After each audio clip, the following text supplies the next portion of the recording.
الحمد لله نحمده ونستعينه ونستغفره ونعوذ بالله من شرور أنفسنا ومن سيئات أعمالنا من يهده الله فلا مضل له ومن يضلله فلا هادي له ونشهد أن لا إله إلا الله وحده لا شريك له ونشهد أن سيدنا وسندنا ومولانا محمدا عبده ورسوله أما بعد فأعوذ بالله من الشيطان الرجيم بسم الله الرحمن الرحيم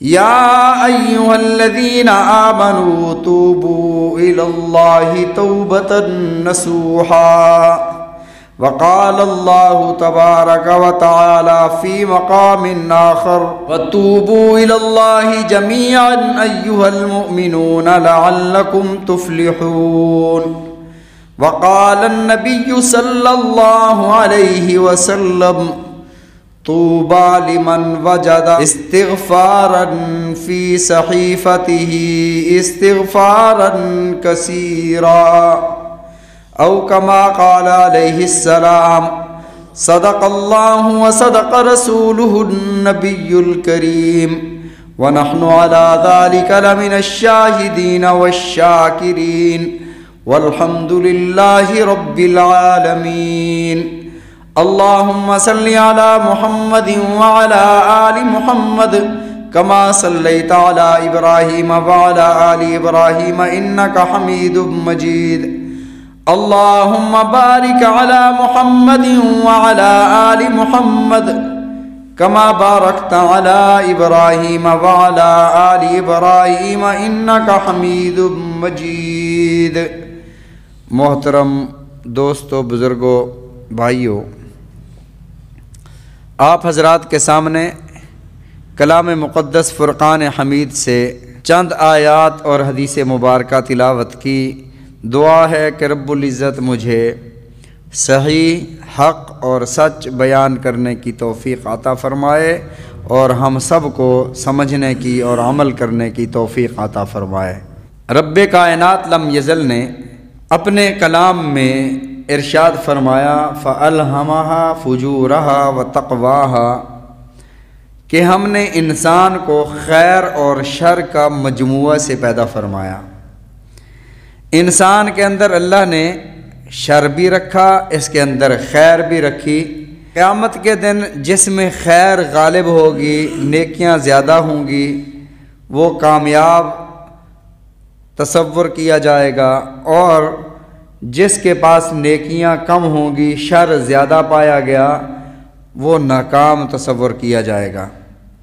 اللہ رب العزت نے اپنی مخلوقات میں جنہیں اللہ نے عقل عطا فرمائی، ان میں سے ایک فرشتہ ہے۔ فرشتوں کو اللہ رب العزت نے پیدا فرمایا صرف اطاعت کے لیے، نافرمانی کا جذبہ، شر کا مادہ رکھا ہی نہیں ہے، صرف خیر ہی خیر ہے۔ اور فرمایا لا یعصون اللہ ما امرہم ویفعلون ما یؤمرون، جو فرشتوں کو اللہ کی طرف سے حکم دیا جاتا ہے وہ بجا لاتے ہیں، ذرہ برابر بھی نافرمانی نہیں کرتے۔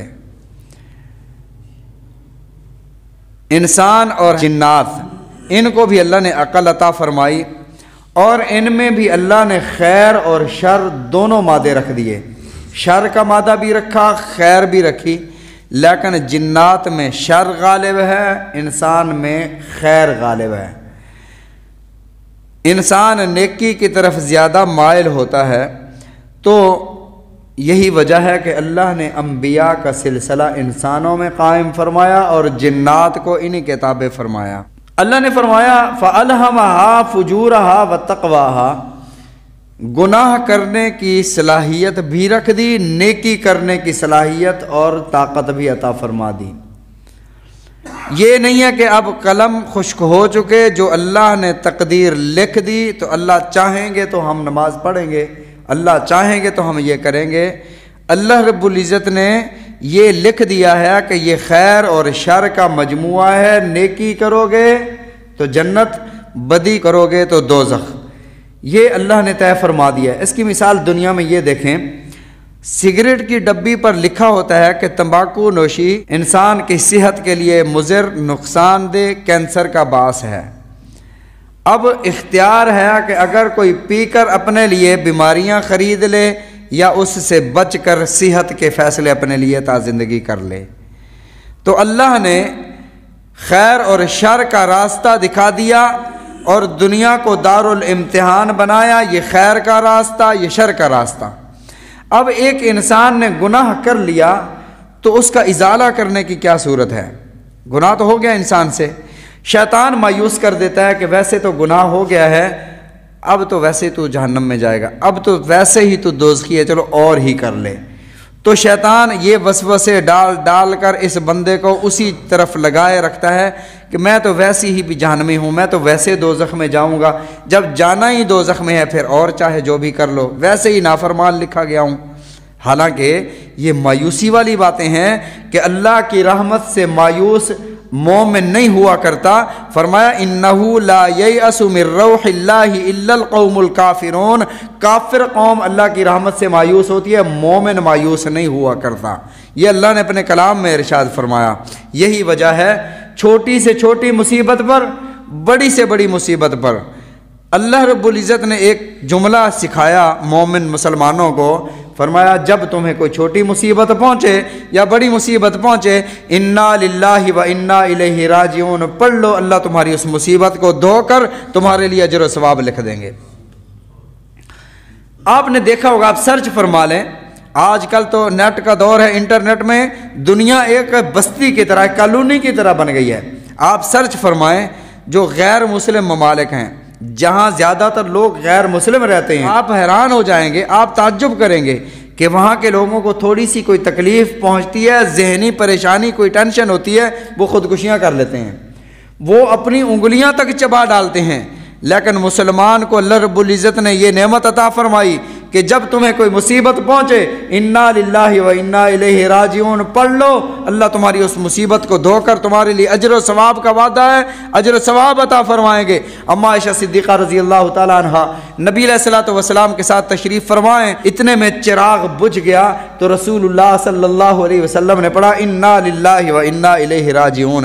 اما فرماتی ہیں یا رسول اللہ صلی اللہ علیہ وسلم یہ تو فوت ہو جانے پر کسی کے پڑھا جاتا ہے، یا رسول اللہ جب کوئی مر جاتا ہے تب ہم یہ پڑھتے ہیں انا للہ و انا الیہ راجعون۔ آپ نے ایک دم چراغ بجھایا تو آپ نے فرمایا انا للہ و انا الیہ راجعون۔ تو نبی رحمت صلی اللہ علیہ وسلم نے ارشاد فرمایا عائشہ یہ چھوٹی یا بڑی مصیبت پر پڑھا جاتا ہے، چراغ کا بجھ جانا بھی ایک مصیبت ہے، لائٹ چلی جائے، انا للہ و انا الیہ راجعون، انا للہ پڑھ لو تو اجر و ثواب آپ کے نامہ اعمال میں لکھ دیا جا رہا ہے۔ تو میں عرض کر رہا تھا اگر کوئی کسی سے گناہ ہو جاتا ہے، انسان خطا کا پتلا ہم کہتے ہیں نا، انسان میں خطا بھی ہے، شر کا مادہ بھی رکھا ہے، خیر کا مادہ بھی رکھا ہے، تو گناہ ہو گئے تو اب اس کا ازالہ کیا کرنا ہے؟ شیطان نے تو مایوس کر دیا، ویسے تو جہنمی ہے، لہٰذا یہ کہیں توبہ کے قریب نہ آ جائے، یہ اللہ سے معافی نہ مانگ لے۔ رسول اللہ صلی اللہ علیہ وسلم نے ارشاد فرمایا اگر تم سے گناہ ہو گئے اور تمہارے گناہ زمین سے لے کر آسمان تک بھر گئے ہیں، یہ ساری فضا گناہوں سے بھر گئی ہے، الہ عنان السماء، سچے دل سے کہہ لو اللہ مجھے معاف فرما، سارے گناہوں کو معاف فرما دوں گا۔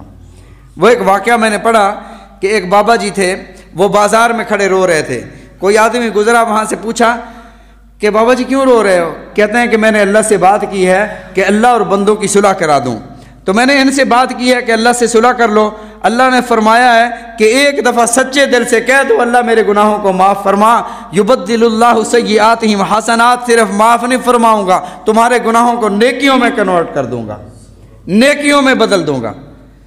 تو وہ بابا کہتا ہے میں رو اس لیے رہا ہوں کہ یہ لوگ مانتے نہیں ہیں، یہ کہتے ہیں بابا پاگل ہو گیا ہے، یہ ایسے ہی مولویوں کی باتیں ہیں۔ پھر دیکھا کہ وہی بابا قبرستان کے پاس کھڑے ہو کر رو رہا تھا۔ بابا جی کیوں رو رہے ہو؟ تو بابا جی نے کہا کہ میں نے اللہ سے بات کی کہ ان جو مرنے والے ہیں ان کی صلح کرا دوں، اب یہ مان گئے ہیں وہ نہیں مانتا، مرنے کے بعد وہ رب نہیں مانتا۔ اب تو جب مر جائے گا نا بندہ تب احساس ہوگا کہ ہم نے کیا کرنا تھا، کیا کر لیا، لعلی اعمل صالحا فیما ترکت کلا، کاش کہ ہمیں ایک بار اور زندگی مل جاتی، ہم ایک بار اس زندگی سے فائدہ اٹھا کر ایمان لے آتے، عمل صالح کر لیتے، لیکن اللہ فرماتے کلا، ہرگز نہیں ایسا ہوگا۔ جس طرح استری خراب ہو جائے اور ہماری بیوی، بہن، بیٹی کوئی پڑوس سے استری مانگ کر لے آئے تو وہ صرف آپ کے کپڑے نہیں استری کرتی، وہ اپنے بھی کرتی ہے، اپنے بچوں کے بھی کرتی ہے، آپ کے بھی کرتی ہے، 5-10 سوٹ اور کر لیتی کہ مانگ کر لائے ہیں، جس قدر فائدہ اٹھا سکتے ہیں اٹھا لیں۔ کسی سے سواری لے آئے ہیں، کسی سے کوئی چیز لے آئے ہیں، ہم کہتے ہیں ابھی مانگ کر لائے ہیں، ابھی واپس کرنی ہے نا، لہذا جس قدر آپ اس سے فائدہ اٹھا سکتے اٹھا لو۔ یہ ایک مثال دی ہے، دنیا میں ایسا ہو رہا ہے، تو مانگی ہوئی چیز سے زیادہ کام لیا جاتا ہے۔ اللہ نے یہ جان، یہ جسم ہمیں عطا فرمایا، جس قدر اللہ کی عبادت میں تھکا سکتے ہو تھکا لو۔ جب یہ اللہ نے واپس لے لیا پھر بندہ کہے گا کاش کہ مجھے ایک بار اللہ دنیا میں بھیج دے، میں سارے عمل کروں گا۔ اللہ فرمائے گا تو جھوٹ بولتا ہے، فلا تکلمونی، تو مجھ سے بات ہی نہ کر۔ انسان جب دنیا میں گناہ کر لیتا ہے، سب سے پہلے یہ ہے کہ گناہ اس کا مٹ سکتا ہے اس کے نامہ اعمال سے، لیکن شرط یہ ہے کہ جب یہ توبہ کر رہا ہے تو توبہ کے وقت دل میں یہ ارادہ کر لے کہ اب میں گناہ نہیں کروں گا۔ گناہ میں رہتے ہوئے توبہ نہیں ہو سکتی، بدنگاہی بھی کر رہا ہے، ساتھ استغفر اللہ بھی کہہ رہا ہے، استغفار بھی کر رہا ہے۔ تو حضرت رابعہ بصریہ فرماتی ہیں کہ ایسے تمہارے استغفار پر بھی استغفار کرنی چاہیے۔ اگر کوئی بندہ نجاست میں کھڑا ہے، گٹر کے پانی میں کھڑا ہے اور وہاں اپنے آپ کو دھو رہا ہے تو وہ پاک ہوگا؟ وہ تو نہیں پاک ہوگا، وہ جو پانی بہا رہا ہے وہ بھی ناپاک ہوتا چلا جائے گا۔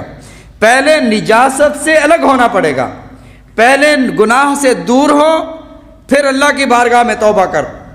جب اللہ کی بارگاہ میں توبہ کرے گا، تنزیہ القلب من الذنب، گناہ کے ارادہ سے دل کو خالی کر لینا، یہ توبہ ہے۔ جب آپ توبہ کر رہے ہو تب دل میں یہ ہو کہ میں دوبارہ نہیں کروں گا، دل میں یہ ارادہ ہو کہ میں آئندہ نہیں کروں گا۔ استغفار کرے، اللہ فرماتے ہیں میں اس کے سارے جتنے بھی گناہ ہوں گے سارے کے سارے معاف کر دوں گا۔ بندہ کہے یار پھر گناہ ہو جانا ہے، گرمیوں کے موسم میں پسینہ آتا ہے تو ہم کپڑے بدلتے ہیں، بندہ سوچے کہ میں کپڑے بدلوں گا تو دوبارہ پسینہ آ جائے گا، کپڑے گندے ہو جائیں گے، لہٰذا نہیں نہاتے، نہیں کپڑے بدلتے، تو یہ اس کی کم عقلی ہے۔ نہا لو، کپڑے بدل لو، دوبارہ میلے ہو جائیں گے، دوبارہ پسینہ آ جائے گا، پھر بدل لیں گے۔ اللہ فرماتے ہیں ان الذین آمنوا ثم کفروا ثم آمنوا، توبہ کرو پھر ٹوٹ جائے، پھر توبہ کر لو، پھر ٹوٹ جائے، پھر توبہ کر لو، ان رحمتی وسعت کل شیء، اللہ فرماتے ہیں میری رحمت تیرے گناہوں سے بڑی ہے، معاف کر دوں گا۔ لیکن فرق یہ ہے کہ تیرے دل میں یہ نیت ہو کہ میرے مولا میرے گناہوں کو معاف فرما دے۔ اللہ معاف کرنا فرمانے کے لیے ہر وقت تیار ہے۔ یا ایھا الانسان، اے انسان، ما غرک بربک الکریم، کس نے تمہیں بہکا دیا اپنے پیارے رب کریم سے؟ کہاں دوڑ رہا ہے؟ ادھر آ، رب کی بارگاہ میں سجدہ کر، دو بول وضو کیا ہے، وضو کے بعد پاکی ہوئی، ہر عضو سے ہمارے گناہ دھل گئے، لیکن نبی علیہ الصلوۃ والسلام نے ارشاد فرمایا جب وضو کر لے تو یوں کہہ لے سبحانک اللہم وبحمدک واشہد ان لا الہ الا انت واستغفرک واتوب الیک، اللہ میں معافی مانگتا ہوں۔ نماز پڑھی ہے، نماز میں سلام کے بعد ساری نماز میں آپ نے کیا پڑھا؟ سبحانک اللہم وبحمدک وتبارک اسمک وتعالی جدک۔ یہ ترجمہ سنے تو آپ حیران رہ جائیں گے کہ آپ کی زبان نے رب کی کیا کیا تعریفیں کی ہیں۔ الحمدللہ رب العالمین الرحمن الرحیم مالک یوم الدین۔ وہ مالک یوم الدین کیا ہے؟ مالک وہ ہے کہ گناہ ثابت ہو گئے، کیا تھا جی مولا، کیا تھا جی کیا تھا، گنائے جا رہے ہیں، جب سارے گناہ گنوائے جا چکے ہیں اللہ فرماتے ہیں جا سارے معاف کر دیے، یبدل اللہ سیئاتہم حسنات، گناہوں کے بدلے نیکیاں لکھ دی ہیں۔ اعلان ہو گیا۔ دنیا میں تو یہ دستور ہے اگر کسی کو معافی مل جائے، عدالت میں اگر کسی پر کوئی ناجائز غلط مقدمہ دائر ہو جائے، کیس ہو جائے، وہ ریکارڈ اپنے پاس رکھتے ہیں اور اس پر صرف لکیر پھیر دیتے ہیں، ریکارڈ ان کے پاس موجود ہوتا ہے۔ اللہ فرماتے ہیں کہ جب تو توبہ کر لیتا ہے تیرے گناہوں کو، جو کیے ہوئے گناہ تھے لوگوں کو معلوم تھا کہ اس نے یہ گناہ کیا تھا، لوگوں کے ذہنوں سے وہ گناہ مٹا دیتا ہوں۔ جو میرے فرشتوں نے گناہ لکھے تھے وہاں سے ڈیلیٹ ہو جاتے ہیں گناہ۔ فرمایا یبدل اللہ سیئاتہم حسنات، تمہارے گناہوں کو نیکیوں میں بدل دیا جاتا ہے۔ تو تو صحیح استغفار تو کر۔ دوسرا جو گناہ معاف کرانے کا طریقہ ہے، دوسرا طریقہ اللہ کی بارگاہ میں استغفار کرنا، اللہ سے اپنے گناہوں کی معافی مانگنا، مایوس نہ ہو۔ وہ حضرت حسن بصری رحمۃ اللہ علیہ کے پاس ایک شخص آتا ہے، عرض کرتا ہے حضرت مجھے کوئی وظیفہ بتائیں کہ مجھے بیٹا ہو جائے۔ فرمایا جاؤ استغفار کرو۔ دوسرا آتا ہے، عرض کرتا ہے حضرت مجھے کوئی دعا بتائیں، کوئی وظیفہ بتائیں میرا باغ اچھا پھل دے۔ فرمایا جاؤ استغفار کرو۔ پھر تیسرا آتا ہے، حضرت مجھے کوئی وظیفہ بتائیں میں وہ وظیفہ کروں ہمارے لیے بارش کا نظام ہو جائے۔ فرمایا جاؤ استغفار کرو۔ بارش نہیں ہو رہی، استغفار کرو۔ جو مریدین ساتھ بیٹھے تھے، حضرت ایک ہی وظیفہ سب کو بتائے جا رہے ہیں۔ فرمایا میں نہیں بتا رہا، میرا رب بتا رہا ہے۔ فَقُلْتُ اسْتَغْفِرُوا رَبَّكُمْ، فرمایا استغفار کرو، انہو کان غفارا، تمہارا رب تمہیں معاف فرما دے گا۔ آپ استغفار تو کرو۔ یرسل السماء علیکم مدرارا، تمہیں بارش کی ضرورت ہے، موسلا دار بارش برسا دے گا۔ وَيُمْدِدْكُمْ بِأَمْوَالٍ وَبَنِينَ، معیشت کو مضبوط کرنے کے لیے، مال کے لیے آپ وظائف کر رہے ہو کہ میرے پاس رزق کی فراوانی ہو جائے، تو اللہ فرماتے ہیں استغفار کر، یمددکم بِأَمْوَالٍ وَبَنِينَ، بیٹے بھی عطا فرماؤں گا، مال بھی عطا فرماؤں گا۔ یمددکم بِأَمْوَالٍ وَبَنِينَ وَيَجْعَلْ لَكُمْ جَنَّاتٍ وَيَجْعَلْ لَكُمْ أَنْهَارًا، باغات پھل پھول دینے لگیں گے۔ مالک دا کم پانی دیون، بھر بھر مشکاں پاوے، مولا دا کم پھل پھل لاون، مالک پھل لاوے یا نہ لاوے، یہ سارا رب کے ہاتھ میں نظام ہے۔ تو استغفار کر، اللہ تیرے سارے نظام بناتا چلا جائے گا۔ آخری بات عرض کر رہا ہوں، بہت ساری باتیں ہیں آپ کے گناہ معاف کروانے کی۔ ہم نماز کے بعد بھی کیا کہتے ہیں؟ استغفر اللہ استغفر اللہ استغفر اللہ۔ کیوں کہتے ہیں؟ اللہ یہ تو ہم نے نماز میں تیری تعریفیں کی ہیں، تیرے حبیب پر درود بھیجا ہے، سلام کے بعد ہمیں استغفار، سلام کے بعد گناہ کے بعد توبہ ہوتی ہے نا، نماز کے بعد ہمیں استغفار کا کیوں حکم ہے؟ اس لیے حکم ہے جب نبی رحمت صلی اللہ علیہ وسلم امام الانبیاء ہو کر جب ساری رات کھڑے ہو کر اللہ کی عبادت کرتے ہیں، حتیٰ تورمت قدمہ ہوا، آپ کے قدمین پر ورم آ جاتا ہے، اور جب سلام پھیرتے ہیں رب کی بارگاہ میں ہاتھ اٹھاتے ہیں، ما عبدناک حق عبادتک، اللہ تیرے بندے نے تیری عبادت کا حق ادا نہیں کیا۔ اور نبی رحمت جن کا ایک سجدے کا مقابلہ امت کے کروڑوں سجدے نہیں کر سکتے، وہ نبی رحمت اللہ کی بارگاہ میں اپنے ہاتھ بلند کیے ہوئے، میرے مولا تیری عبادت کا میں حق نہیں ادا کر سکا، پھر میری اور آپ کی عبادت کیا ہے؟ جب ہم سلام پھیرتے ہیں استغفر اللہ، اللہ جس طرح تیری عبادت کرنی چاہیے تھی ویسا نہ کر سکے، معاف فرما دے، استغفر اللہ استغفر اللہ۔ آخری جملہ عرض کرنے لگا ہوں گناہ معاف کرانے کا۔ حضرت علی رضی اللہ تعالیٰ عنہ احیاء العلوم میں ایک حدیث نقل فرماتے ہیں، نبی علیہ الصلوۃ والسلام کے وصال کو 3 روز گزر چکے ہیں۔ کتنے؟ 3 روز گزر چکے ہیں۔ ایک اعرابی، ایک دیہاتی آتا ہے روزہ اطہر پر، آ کر وہ اشعار کہتا ہے، یا خیر من دفنت من القاع اعظمہ، زیر زمین جانے والے کائنات میں انسان جتنے بھی زیر زمین جاتے ہیں، یا خیر من دفنت من القاع اعظمہ، آپ ان سب میں سب سے بہتر ہیں، سب سے بہتر، سب سے خیر والے تھے۔ فطاب من طیبہن من القاع والاکم، آپ کے زیر زمین جانے سے دھرتی کا ہر ہر ذرہ مہک اٹھا ہے۔ نفس الفداء لقبر انت ساکنہ، اے میرے محبوب میری جان قربان ہو اس سرزمین پر جس میں آپ آرام فرما ہیں۔ فیہ العفاف وفیہ الجود وفیہ الکرم، اس میں عفت بھی ہے، اس میں جود بھی ہے، اس میں کرم بھی ہے۔ اور وہ دیہاتی پھر اللہ کی آیات پڑھتا ہے، یا رسول اللہ آپ پر یہ آیات نازل ہوئیں، وَلَوْ أَنَّهُمْ إِذْ ظَلَمُوا أَنفُسَهُمْ جَاءُوكَ فَاسْتَغْفَرُوا اللَّهَ وَاسْتَغْفَرَ لَهُمُ الرَّسُولُ، اگر تم سے کوئی گناہ ہو جائے اور تم اللہ سے بھی مغفرت مانگو اور رسول بھی تمہارے لیے مغفرت مانگے، اللہ تمہارے گناہوں کو معاف فرما دیں گے۔ یا رسول اللہ جیسے زندگی میں میں آپ کے پاس آیا کرتا تھا، آج بھی آپ کے پاس حاضر ہوا ہوں، جیسے قرآن اس وقت تھا قیامت تک کے لیے ہے، یا رسول اللہ میرے لیے استغفار فرمائیں۔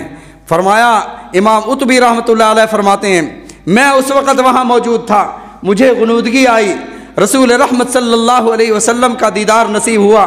رسول اللہ صلی اللہ علیہ وسلم نے ارشاد فرمایا، ابشر یا عتبی، او عتبی جا کر اس اعرابی کو خوشخبری دے دو، غفر اللہ ما تقدم من ذنبک وما تاخر، اللہ نے تیرے اگلے پچھلے سارے گناہوں کو معاف فرما دیا۔ تو گناہ معاف کرانا اللہ سے بڑا آسان ہے، دل میں ایک بار سچے دل سے توبہ کر کے سچے دل سے معافی مانگ، پھر گناہ ہو جائے پھر کر لو، مایوس نہیں ہونا، مایوسی رب کے ہاں کفر ہے۔ اللہ تعالی ہم سب کو سمجھنے کی توفیق عطا فرمائے۔ وآخر الدعوانا الحمد للہ رب العالمین۔